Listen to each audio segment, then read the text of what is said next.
Welcome back to Bold Dominion, a state news explainer podcast for a changing Virginia. I'm Mary Garner McGee. Here in Charlottesville, the weather has been so nice lately, and I think we're approaching peak leaf. Those elusive couple of weeks in the fall where the leaves turn those amazing bright colors before they all drop off the trees for winter. And if all that has you itching to get outside, I have the episode for you. This week, we're partnering with the Virginia Outdoor Adventures podcast. This is a great show that talks about all kinds of very cool things you can do in the outdoors in Virginia. Like, apparently you can go whale watching. I want to do that. But it also covers a lot of useful information for getting outside. You know, they did an episode about tick-borne illnesses, specifically in Virginia. They recently had an episode about snake encounters in Virginia. And they've even talked about things like mushroom foraging. And as a little bit of a politics nerd, when I heard this interview with Tim Kaine, I was really excited to share it with you all. I hope you enjoy. From the Blue Ridge Mountains to the Chesapeake Bay, Virginia is a mecca for outdoor travel and adventure. Virginia Outdoor Adventures podcast is the ultimate guide for local outdoor recreation, including hiking, camping, kayaking, and so much more. Get the information and the inspiration to plan your own adventure right here in Virginia. I'm your host, Jessica Bowser. Discover the faraway nearby of Virginia's wild landscapes in an intimate conversation with Senator Tim Kaine, who shares his introspective journey traversing 1,200 miles of our Commonwealth by foot, bike, and canoe. His story is an invigorating blend of history, nature, and community, as well as personal challenges that have enriched his life and helped him stay grounded as a public servant. Senator Kaine's humorous recollections, including his trail name Dog Bowl and his affectionately named canoe Old Raggedy, add a lighthearted layer to his profound reflections on a life outside. We discuss how his new book, Walk, Ride, Paddle, is a love letter to Virginia and a call for all of us to connect with nature. Let's go. Senator Kaine, welcome back to Virginia Outdoor Adventures. Jessica, it's great to be with you again today. This is your second guest appearance on Virginia Outdoor Adventures. You joined me in 2022 to share your experience hiking 559 miles on the Appalachian Trail from Harper's Ferry to the Tennessee border, then cycling 321 miles of the Blue Ridge Parkway and Skyline Drive, and finally paddling 348 miles of the James River from the Alleghenies to the Chesapeake Bay in a journey you have named the Virginia Nature Triathlon.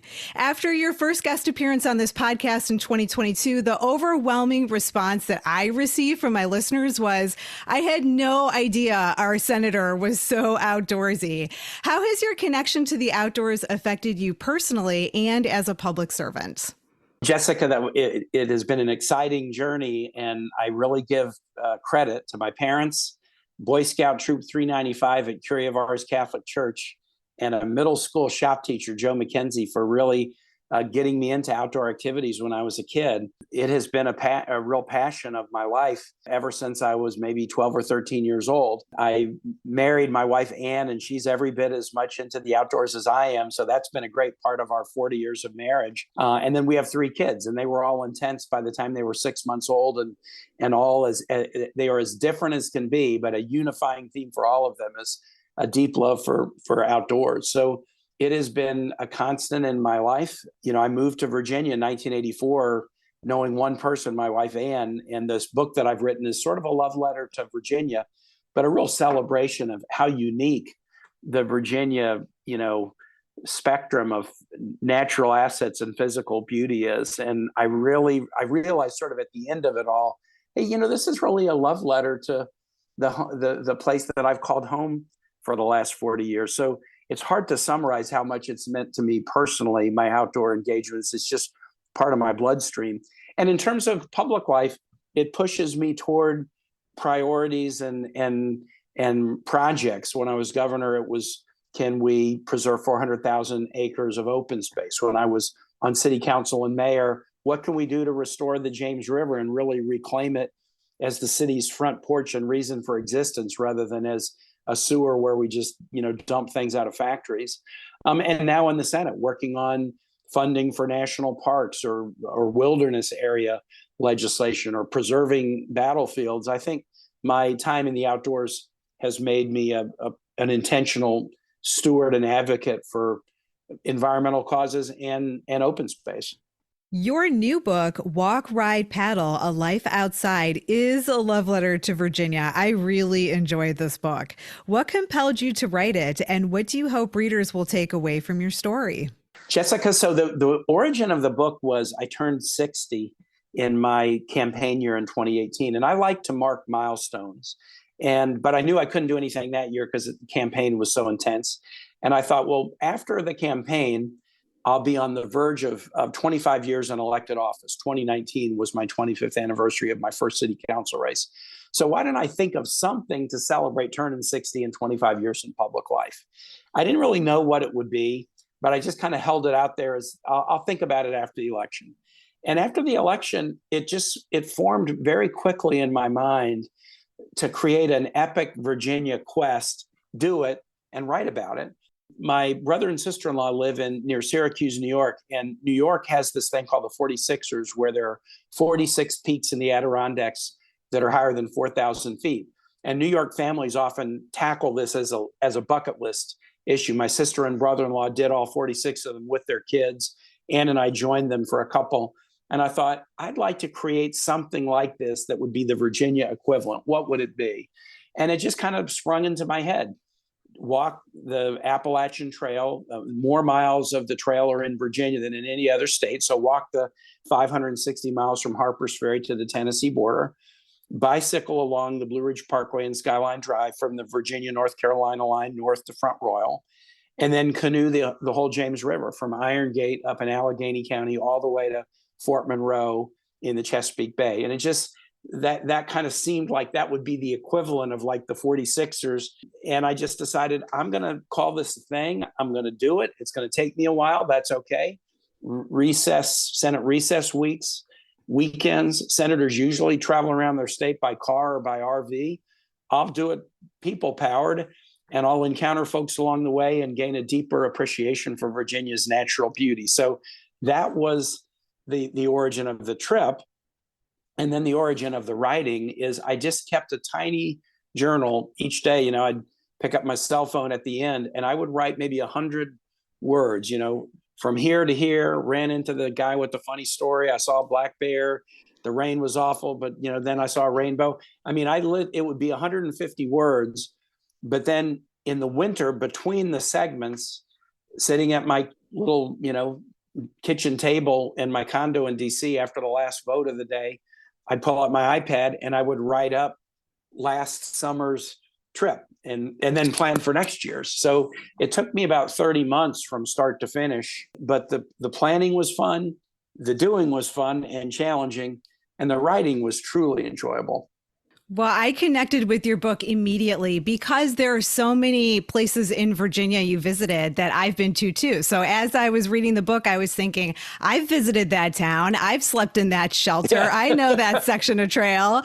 So I think probably listeners are really going to connect, those people who have been on the Appalachian Trail, especially, or who have traveled down the Blue Ridge Parkway, Skyline Drive. The James might be a little tougher for some folks, and we're going to get to that in just a moment. Yeah. But before we do, I just wanted to say this book is based off the journal that you just mentioned, which you kept on each of the 76 days of your journey, covering 1,200 miles. So what did this reflection process reveal about yourself and about Virginia? It was, as you know from reading it, each day's segment is not just the journey of the day. It's often a little bit of the natural and human history of the place. It might be memories of earlier trips with my wife, Ann, and kids or friends in that place. It was conversations that I was having with passersby or companions. But then it was also a lot of times just solitude. What am I thinking about? And, Jessica, when I started, and this became a much bigger part of the writing than I would have imagined. I didn't know that between the start and the finish, I would be a juror in 2 impeachment trials in the Senate. I would be barricaded in the Capitol when it was attacked on January 6th. that I would have COVID, and then long COVID, we would be living through racial justice protests in the aftermath of George Floyd's murder in the spring of 2020. All of those things, I didn't know when I started that the journey would coincide with all of them. And so I think I learned some things, in terms of myself. I learned some things about kind of survival skills and the ability to tolerate long stretches of solitude. I consider myself kind of an introvert, but I've never done this much time just purely by myself. And, there's some anxiety about that. And not only like, will something happen to me, but even just kind of loneliness when you're for multiple days, not even seeing another person. So I kind of had to learn how to do that and reached a point of comfort with it. About Virginia, the unifying, I hope readers get this out of this, the unifying nature of Virginia's natural beauty.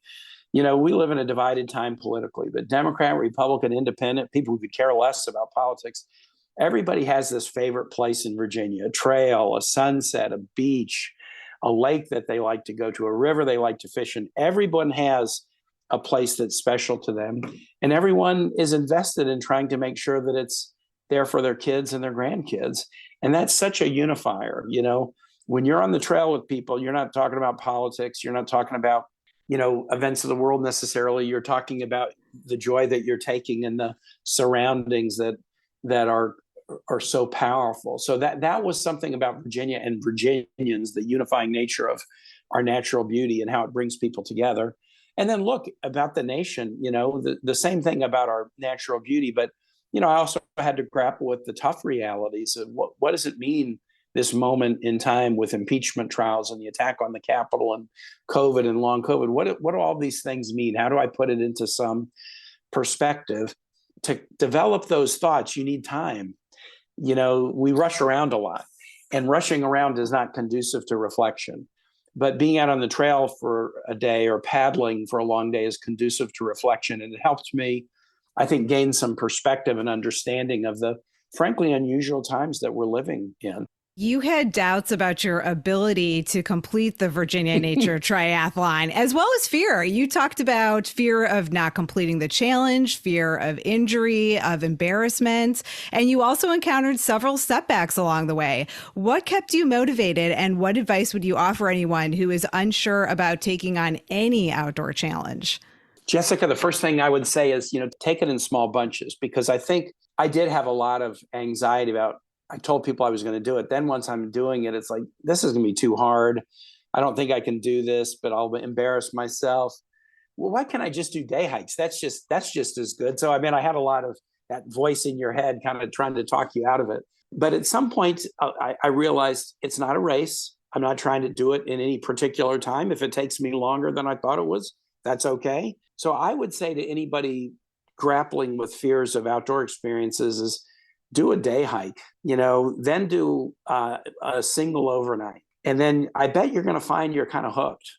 You'll do the day hike and you'll want to do another one. You'll do the single night overnight and you'll want to do 2 nights. You'll do a segment of biking along the Skyline Drive and you'll think, wow, that was so beautiful. I want to come back and do it next weekend.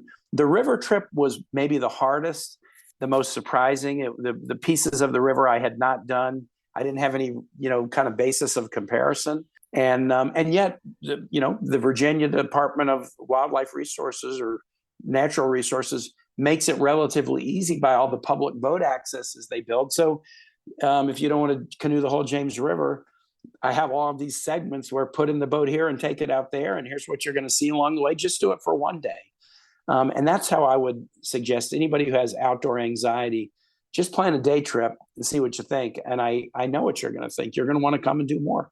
I will tell you that some of my listeners messaged me after you first came on the show, and they are taking on the Virginia Nature Triathlon. Yes. Yeah, there are a few people who are planning it, and I'm getting a lot of questions from them too. And the majority of the questions are about the James River portion of it. Most of these folks are experienced hikers, cyclists, but the river portion scares some folks. And you had a very strong support network of family, friends, and even staff who helped you along your journey. So do you think the Virginia Nature Triathlon is a realistic goal for someone who doesn't have the same support that you had? Yes. So I didn't have staff do much. I mean, I had one staff member, my chief of staff, join me for 2 days on the river because, he's an outdoor guy too. So why not? But I do have a lot of friends. I have two kind of outdoor groups. There's a neighborhood group in Richmond that I've hiked with for years, and they love canoeing, hiking, cycling. And then I have a law school group that I've done outdoor adventures with for years. And then my wife and kids are also into the outdoors. So while most of the hike was 2/3 of the hike was by myself, the bicycle trip was with a group of guys. We were reprising a trip from 25 years ago. And the canoe trip, most of the days I had somebody in the front of the boat with me. But the river trip was hard. There are 3 challenging sections. There's a section above Lynchburg that's Balcony Falls, which is pretty intense whitewater section. But then there's 7 dams that basically back the James River up over the course of 27 miles into a set of lakes. And even just getting your boat in the water in that stretch is hard. When you get it in the water, it's a lake. I mean, it's not hard to paddle in it, but getting river access is hard. So that's a challenge. Balcony Falls in the dam section to try to figure it out. But if you read my book, I'll tell you how to do it. I could get you there. The whitewater through through Richmond, the fall line of the James, I switched out of a canoe and went with a friend who is a really good rafter. My canoe skills are not good enough for that intense a whitewater. The boat would just take on too much water and sink. But commercial raft guides run trips through the fall of the James. So you could do that and, leave the driving to a professional. And then the other stretch that in some ways was the most surprising, fun, challenging was the tidal section of the James below Richmond, which I had never canoed in. And my boat felt very, very small. When the river goes below Richmond, it starts to get really wide. By the time it's in Hopewell, it's a mile wide. By the time you get to Newport News, it's 5 miles wide. And then you go out into Hampton Roads, it's 6 or 7 miles wide into the Chesapeake Bay. You have ocean-going barges, you have carriers and subs, you have wind, you have tide. You feel very small, but by the same token, you're wearing a life jacket, you know how to swim. If something happens, you can hug the shore, and if something happens, you're not far away from the shore. So it seems kind of frightening. And I did have, particularly on the last day when I was trying to finish into Fort Monroe, and there was a southeaster, which was a really intense storm right in our face. I was with my son, and we switched from the kayak and from the canoe into a seagoing kayak, which the canoe would have swamped immediately. The kayak, we could do it. There were some intense moments, but there's not a single stretch of this that you can't do. You can do it. I loved that I might have been the first person to do it. When you interviewed me, I had written up a little article saying, I think I'm the first person to do it, but if I'm wrong, tell me if you've done it. And no one has come up to me in the 2 years since saying, no, I actually did that before you did. So I'm happy that I might have been the first person to do it. And to hear that some are making it, kind of let me do this like the New York 46ers. Let me just try to do this over a period of time. I even have a secret dream that I've revealed to no one until you, that somebody might decide to turn it into a race and actually do it like an Ironman triathlon and have the really great athletes do it. That it would be intense. I mean, 1,228 miles is intense, but at some point somebody might try to do it and, really turn it into like one of the most intense, Ironman challenges on the planet Earth.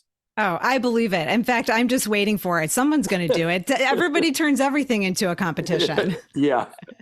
I'm glad I held the speed record at least for a while since I was the first, but it will be eclipsed by anyone else who does it. That's right. And the river is completely different worlds from one end to the other, like you mentioned. Yes. And I believe the James River Association has some really great resources on their website, too, for anybody who's looking for information on the different sections of the river. The James River Association was so helpful because they basically have very good maps for the 3 sections, the upper James, the middle James, and the tidal James. And those turned out to be really helpful for, planning where to put the boat in, where to take it out, where places to camp. James River Association, Appalachian Trail Conservancy on the trail, and then the National Park Service for the Blue Ridge Parkway and the Shenandoah National Park where the Skyline Drive is. Really, really important resources. Yeah, and I'll just mention for a second that you have included a lot of these resources in the back of your book. And I believe that your website, walkridepaddle.com, also has some of these resources listed too. So I just Yes. wanted to make sure we plug that.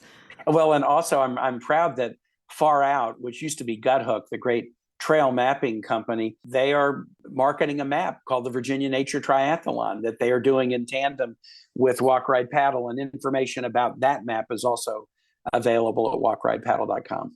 That's going to be great. In fact, I've already messaged my listeners who told me they were doing the Virginia Nature Triathlon to tell them that Far Out has this coming out. So they're all excited about it too. Hey, Ken, one thing that I also just want to say about the Virginia Nature Triathlon, I love travel literature. A lot of travel literature is about the exotic place halfway around the world that the reader may never go to.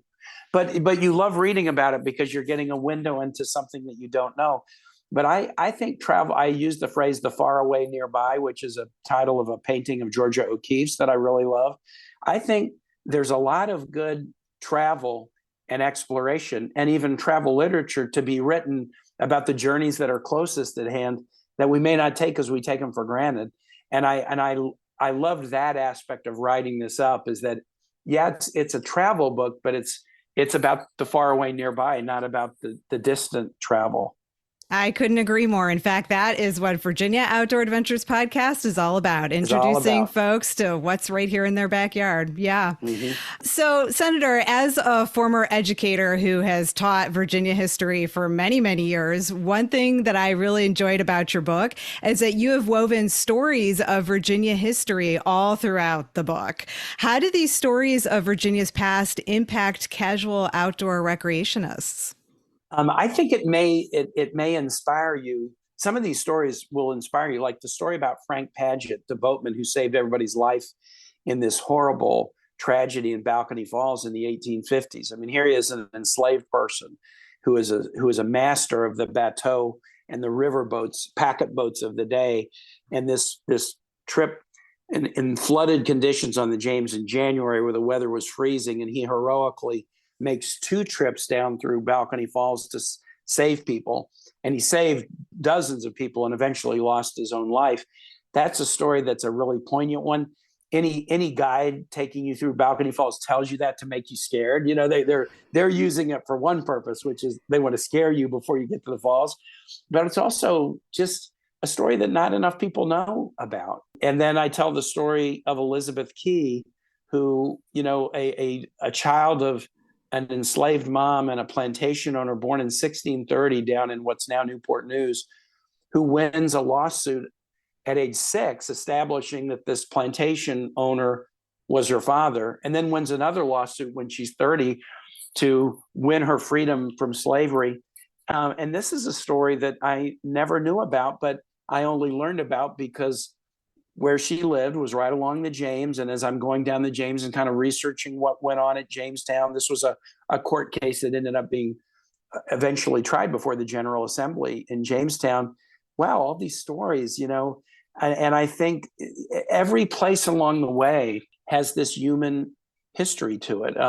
The freedmen's cabins, the ruins of the freedmen's cabins along Brown Mountain Creek, south of Route 60, where the AT crosses over Route 60 on its way down to the James River, this beautiful little community of freed slaves who lived there in the aftermath of the Civil War in a very narrow hollow, and they built these stone homes.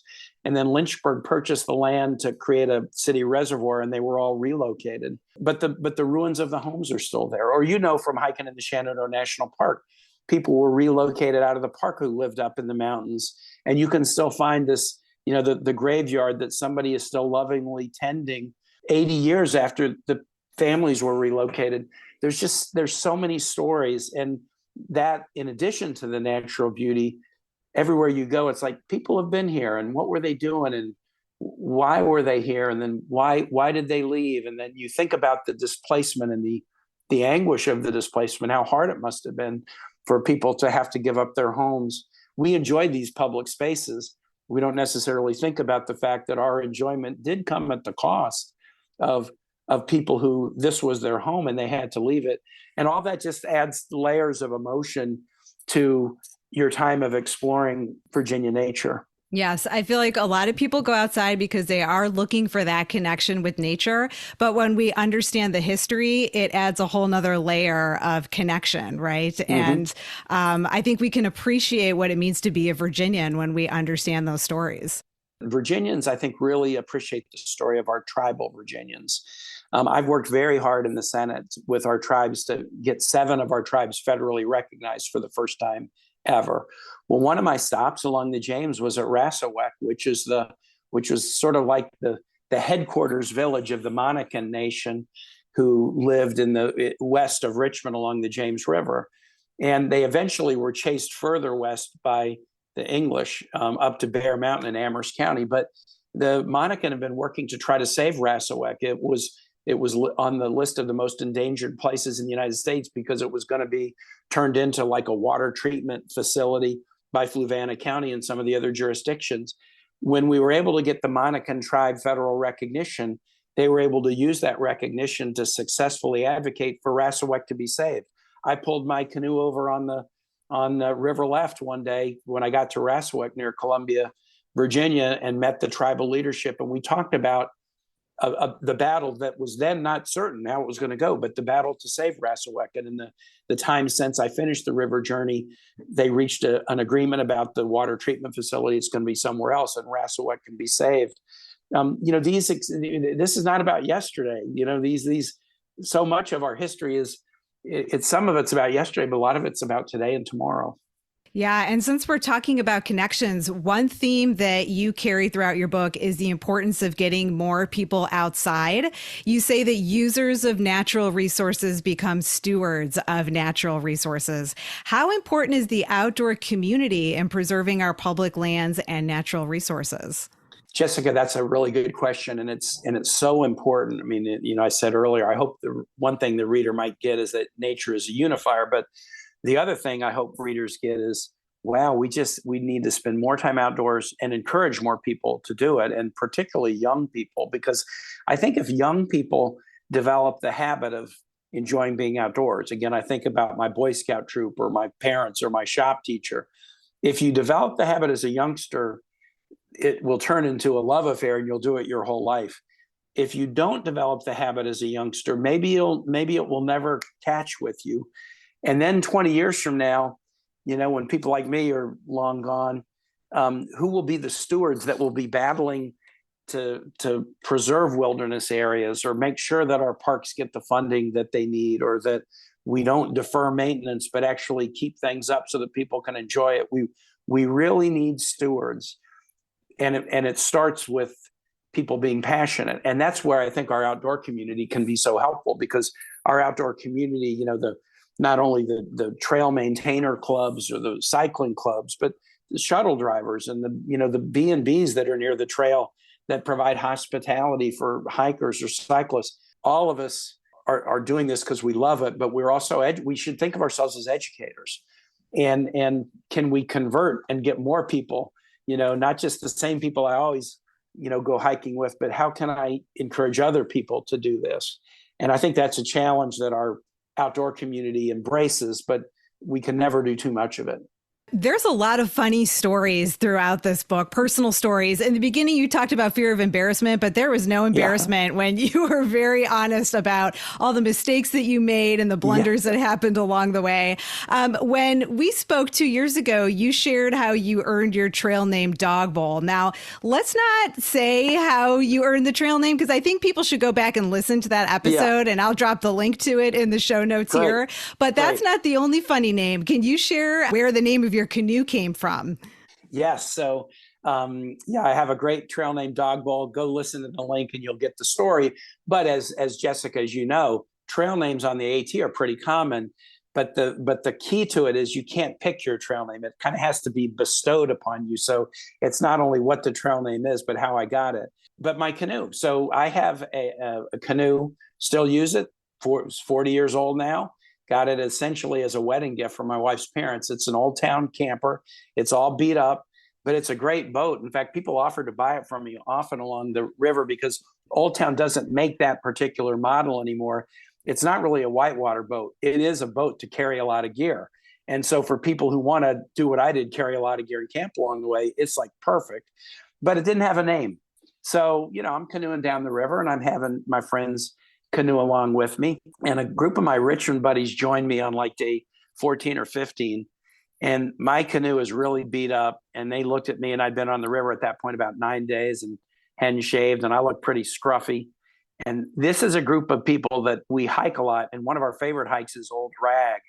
And so they looked at me in my canoe, and one of them said, the name of this boat should be Old Raggedy. And that was both the name of the boat, but that was what my friend John was using to refer to me. So Old Raggedy for an old town camper and an old guy in the boat, I just seemed like the perfect name. Speaking of Old Rag, you talk about an election day tradition that you've had for a long time, and that is to vote early in the morning, then hike Old Rag, and then be back in time for the after party. And I just have to ask, what kind of warp speed were you moving at that you were able to vote, drive all the way out to Sperryville, hike Old Rag, and get back when the polls close? You can, if you vote at 6 a.m., this would be a pretty common tradition in the neighborhood. Vote at 6 a.m., gather at 7, drive out there, maybe by 9:30 you're hiking. And then, you're probably done. You take a lunch break on top, probably done about 3:30. And then you're back at 5:30. The polls close at 7. So you have a chance to shower, change clothes, and then be wherever the victory party is. Sometimes that would be driving to Richmond. Other times it might be driving to Northern Virginia. Old Rag has been a tradition that way. The other hike that we often have done on Election Day is Crabtree Falls, which is sort of about the same thing. Drive out to Nelson County, come up directly up the falls, get to that meadow that's about a mile past the falls, have lunch, come right back down, and then drive back in time. I usually don't do it in election years where I'm on the ballot because I have to tend to things and go around to shake hands of voters and stuff. But it's election days when I'm not on the ballot that this has become a tradition that we really, really enjoy. Those are both really great hikes, but I don't know that I'd be able to keep up with you, so don't invite me on those.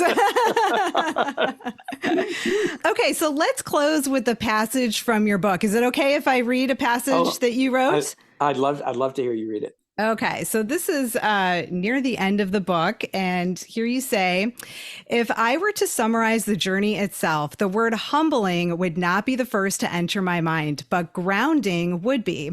And being more grounded is well worth the 1,200 plus miles exploring Virginia by foot, bike, and canoe over the last 3 years. I believe I will need that grounding in the years ahead. What do you hope the Virginia Nature Triathlon will mean to other Virginians? Grounding, we can all be more grounded. I use this too much. I'm stuck in my screen and my phone too much. And sometimes it's to the detriment of interaction with people. Instead of, looking them in the eye and listening to them, I'll be at a Senate hearing and I'll be, instead of listening to the witness, kind of looking at my phone. And I think grounding means both being connected to people, but it also means being connected to the earth. I think, and I think in COVID, a lot of people really embrace this notion that being outdoors is so therapeutic. It's not just healthy to be outdoors walking, hiking. It's mentally healthy because being outdoors and realizing your place in the universe, realizing the beauty of God's creation, listening to bird songs, hearing leaves as they fall through other leaves, during the fall, hearing the sound your foot makes on a trail. There's just so much out there, and we rush by it. And so what I hope the Virginia Nature Triathlon or my book might do is it may ground us more in terms of our interactions with each other, but also connect us more to the earth and make us thankful. I mean, man, I could live anywhere. I could live anywhere, but I'm not sure I could live anywhere that is as special as Virginia.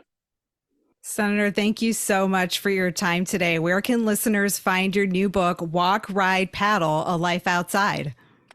You can find it at walkridepaddle.com, and you'll find information about the book. You'll find information about the Virginia Nature Triathlon map, and there's also a number of events on the book tour. The book launched last week, but there's a number of events coming up all around Virginia and the DC area where I'm going to be talking about the book, and maybe you'll see one that will make you want to come. And all that information is at walkridepaddle.com. Perfect. I will drop a link to that in the show notes so people can get to that site easily. Senator, thank you again. I hope my listeners all grab your brand new book, Walk, Ride, Paddle, A Life Outside, and I hope they find it as inspirational as I did. Thank you so much, Jessica. Great to talk today. We hope you enjoyed this episode of the Virginia Outdoor Adventures podcast, and you'll go check them out and listen to some of their other episodes. Bold Dominion will be back in your feed very soon. Have a great weekend.